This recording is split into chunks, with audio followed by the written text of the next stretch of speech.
Rakit PC putih 8 jutaan. Emangnya bisa? Bisa dong. Langsung aja kita gas ke.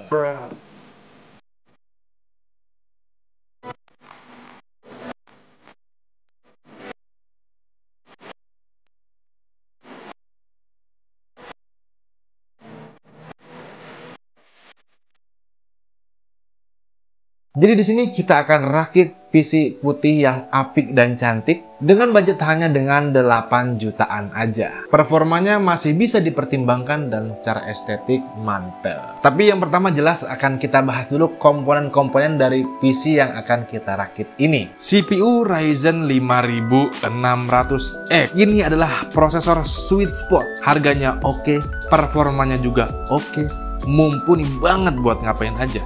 Editing video, streaming, rendering, dan lain-lain oke. Punya heatroom OC yang lumayan ya, walaupun di sini kita nggak coba OC. Dan nggak lupa kalau Ryzen 5600X ini konsumsi dayanya terbilang hemat, 65 watt TDP-nya, udah support PCIe Gen 4 juga, dan yang terakhir jelas harganya yang terjangkau, dimana Ryzen 5600X saat video ini dibuat bisa kalian dapatkan dengan harga 2.299.000 atau mungkin dibulatnya 2,3 juta kali ya. Selanjutnya untuk CPU cooler kita pakai stuk cooler dari AMD bawaan dari CPU Ryzen-nya. Bang, kenapa pakai CPU cooler AMD? Jawabannya kenapa tidak? Karena emang bawaan dari boxnya dan gratis, jadi kita pakai aja. Untuk motherboardnya kita pakai ASRock B550 HDV ya, mobo yang udah support PCIe Gen 4 dengan harga terjangkau. Karena ASRock B550M HDV bisa kalian dapatkan dengan harga yang murah ya, di Rp1.180.000 aja. Nah selanjutnya RAM ya, karena konsep videonya itu putih-putih, makanya kita di sini pakai RAM yang warnanya putih dari XPG, yaitu XPG D35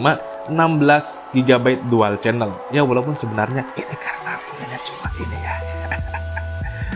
Jadi ini pas banget ya, RAM DDR4 dengan speed 3200 MHz. Ini juga lagi-lagi udah pas buat PC rakitan DDR4. Kalau ngomongin SPG sih sebenarnya udah nggak usah dipertanyakan lagi lah ya reputasinya. Harganya juga oke, apalagi sekarang RAM harganya udah banyak yang terjangkau. Dimana RAM ini bisa kalian dapatkan dengan harga 800 ribuan aja. Atau kalau kalian pengen upgrade yang 32GB itu monggo. Nah selanjutnya kita GPU pakai Suralow RX 580 8GB yang 248 SP. Nah loh opo iki? What is this? Seputih pajak kendaraan kalian ya, nunggu pemutihan. Di sini kita pakai GPU putih dari Suralow RX 580 8GB 248. Sebenarnya Suralow ini baru-baru mau masuk ke Indonesia. Tapi sebenarnya kalau kalian buka websitenya itu udah ada websitenya sendiri ya. Keren juga ya ada websitenya sebenarnya. Dan kalau berbicara tentang RX 580-nya ini yang 8GB 248-nya, gampangnya secara performa itu ada di antara RX 580 dan RX 570. Sangat cukup sekali untuk 1080p. VRAM-nya juga udah 8GB ya, bakal ngebantu banget performanya, walaupun biasanya yang nggak terpakai semua VRAM-nya. Lanjut untuk konsumsi dayanya jelas lebih rendah daripada RX 580 biasa. Masalah drivernya gimana nih bang? Kalau driver sih aman. Kalian bisa langsung install drivernya di website AMD yang untuk Polaris. Nah untuk harganya, saat video ini dibuat itu masih belum ada informasi berapa harganya, tapi kalau gue lihat di marketplace RX 580 2048 itu kisaran harga 1,3 jutaan. 1,3 juta dapat RX 580 sebenarnya kalau secara performa oke. Tapi Vega Card ini akan kita review dan kita bahas secara menyeluruh di satu video ya, dedikasi. Jadi di sini akan membahas highlight-nya saja. Storage-nya kita pakai NVMe Gen 4 kebut dari Team Group yaitu G50 dengan kapasitas 1 TB. Udah bisa ngapain aja. Kalau berbicara tentang Team Group sih ya udah nggak asing lagi lah ya. SSD ini bisa mendapatkan speed yang lumayan oke ya. Read-nya itu sampai 5 ribuan dan write-nya 4 ribuan. Dengan harga 1,2 jutaan aja ini udah bisa kalian kantongin. Next ke PSU yaitu pakai FSP HV Pro 550W ya. Ini adalah PSU andalan, PSU budget ya. FSP HV Pro 550W dengan proteksi lengkap. Sertifikasinya udah 80 dan harganya terjangkau. Kapasitas mumpuni 550W udah umum dipakai ya. FSP HV Pro bisa kalian dapatkan di harga 700 ribuan aja. Ini cukup terjangkau. Selanjutnya untuk casingnya kita pakai Digital Alliance N30S ya. Casingnya sesuai dengan tema kita. Temanya ini putih Pas banget ini casingnya, warnanya juga putih. Ini adalah case middle tower, cocok untuk motherboard MATX dan ITX dengan dimensi panjangnya itu 385, lebar 275 dan tingginya 365 mm. Depan dan sampingnya memakai tempered glass. Ya, ini lumayan cakep yang membuat PC ini putih-putih ya, unik. Jadi kita semakin enak gitu lihat, yang mempesona dan terlihat tidak bikin sumpek. Selanjutnya di atas ada AIO ya, ada 2 USB 2.0, 1 USB 3.0, audio, mikrofon, dan juga ada tombol power. Selanjutnya di belakang ada ekspansi storage-nya tersedia, ada drive bay-nya itu bisa untuk 2x3,5 HDD ya, ini lumayan juga, atau satu drive yang 2,5 dan satu drive yang 3,5. Itu lumayan ya, jarang-jarang disediakan. Nah, untuk support fan case-nya ini juga bisa sampai 10 fan case ya, lumayan banyak. Namun karena kita di sini adanya cuma 3 fan case-nya, jadi kita pakai 3 aja. Yang cukup sebenarnya untuk sirkulasi udara di case ini, karena emang lubang-lubang di casing ini juga udah banyak. Digital Alliance N30S bisa kalian dapatkan di harga 420 ribuan aja. Nah, selanjutnya untuk fan case kita pakai fan Kaze Koko ya, 3 biji, yang mana ini berwarna putih dari Digital Alliance, yaitu kipas 120 mm, ini berputarannya bisa sampai 1500 rpm. Koneksinya langsung ke motherboard. Wow, memakai PMW yang gampang diatur di dalam BIOS motherboardnya. Namun ya nggak ada lampunya sih, ini kurangnya gitu aja. Cuma secara overall ini udah bagus banget. Nah, ini dia rekap dari komponen-komponen yang kita gunakan dan total habisnya.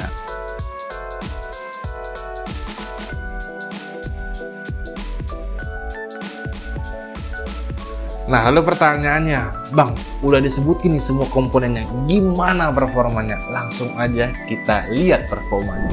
Yang pertama, kita benchmark sintetis dulu. 3D Mark Firestrike DX11 yang mendapatkan graphic score 13.508 dan physics score itu 24.024. Lanjut untuk DX12 Time Spy itu graphic score-nya 3.955 dan CPU score-nya 7.953. Oke, lanjut kita ke game test. Game pertama adalah game yang cukup berat, yaitu RDR2, di mana kita bisa mendapatkan rata-rata FPS itu ultra di 27 FPS, medium di 54 FPS dan low di 62 FPS. Jadi sebenarnya sih gue lebih ke preset medium karena FPS-nya lumayan dapet dan nggak banyak ngorbanin kualitas grafiknya. Untuk yang selanjutnya kita juga pakai game yang lumayan berat, yaitu Horizon Zero Dawn. Di sini kalian masih bisa aman lah kalau dapat 60 fps rata-rata pakai preset yang original. Yang secara ya preset original ini sebenarnya gambarnya juga udah bisa terbilang bagus. Tapi kalau kalian ingin naikin presetnya lagi ke ultimate quality, itu rata-rata fps-nya hanya 41 fps saja. Dan selanjutnya game simulasi kurir, ini kita bisa mendapatkan fps yang sangat playable bahkan di preset tertinggi. Mungkin ini terbantu berkat VRAM-nya yang 8 GB walaupun secara utilitasnya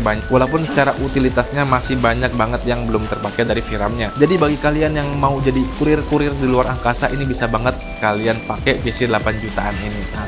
Selanjutnya Marvel Guardian of the Galaxy ya, di game polisi antariksa. Kalau kita pakai preset paling kanan kayaknya emang masih belum sanggup untuk menjalankannya dengan mulus. Ini ditandai dengan FPS-nya yang ada di sekitar 30-an FPS aja. Lumayan juga, lumayan rendah. Emang keterbatasan dari si RX 580. Namun kalau kita turunkan nih ke preset lebih rendah, yaitu preset medium, kelihatan banget gamenya langsung playable ya, walaupun nggak konstan 60 fps, tapi di sini bisa kita lihat bahwasanya fps-nya ada di 50-an fps dan ini masih lumayan playable. Oke, selesai di game AAA, kita ke game kompetitif di mana kita pakai game yang baru-baru ini rilis ya, konsepnya lumayan menarik dan ini presetnya tertinggi, kita bisa mendapatkan fps sekitar 70 sampai 80-an fps. Lumayan lah ya, walaupun kalau dirasa kurang tinggi fps-nya, kita bisa turunin presetnya ke medium atau bahkan ke low. Lanjut ke game tembak-tembakan selanjutnya adalah Valorant, di mana Valorant ini bisa mendapatkan FPS yang sampai tumpah-tumpah ya, tumpah-tumpah, dimana kita bisa mendapatkan FPS-nya 180-an sampai 200-an.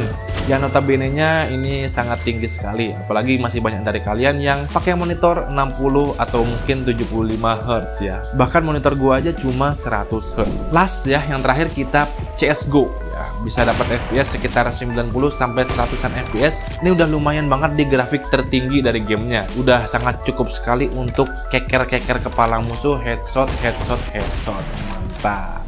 Ya itulah PC rakitan kita 8 jutaan. Secara performanya dapet, secara estetiknya juga dapet. Kenapa gua bilang begitu? Karena performanya pakai Ryzen 5600X yang mana itu masih oke banget, dan dipadukan dengan RX 580 yang oke lah, cukup lah ya. Walaupun sebenarnya itu GPU nggak begitunya powerful, tapi menurut gua di harga segitu udah menjadi VGA card yang paling teroke sih ya secara performa, walau dengan sedikit kompromi di beberapa tempat. Nah, dari benchmark sintetis dan game test kita bisa menyimpulkan bahwa performa yang dihasilkan oleh PC ini memberikan pengalaman yang cukup baik. Ya cukuplah untuk PC dengan harga 8 jutaan. Emang sih sebenarnya ini lebih ke performa CPU-nya daripada performa GPU-nya. Nah pertanyaan, harga segini sepadan nggak sih 8 jutaan dapat performa yang seperti ini? Dan apakah rakitan ini juga sesuai dengan kebutuhan kalian? Yang menurut gua sih harusnya sepadan aja ya, asal sesuai dengan kebutuhan kalian. Nah pertanyaannya, apakah PC yang udah kita rakit ini sesuai dengan ekspektasi kalian? Atau mungkin ada komponen lain yang mungkin kalian lebih ingin dipasang di sini, atau mungkin rekomendasikan, atau kalian punya ya racikan sendiri? Boleh kalian tulis di kolom komentar. Dan mari kita berdiskusi tentang PC 8 jutaan. Dan di akhir, semoga PC ini bisa menjadi inspirasi kalian yang mau rakit PC warnanya putih dengan performa yang sangat bisa dipertimbangkan. Kalau kalian suka videonya, bolehlah kalian like videonya, kasih like dulu. Kalau kalian tidak suka, semoga kalian nggak bisa upgrade PC. Terima kasih sudah menonton, gue sampai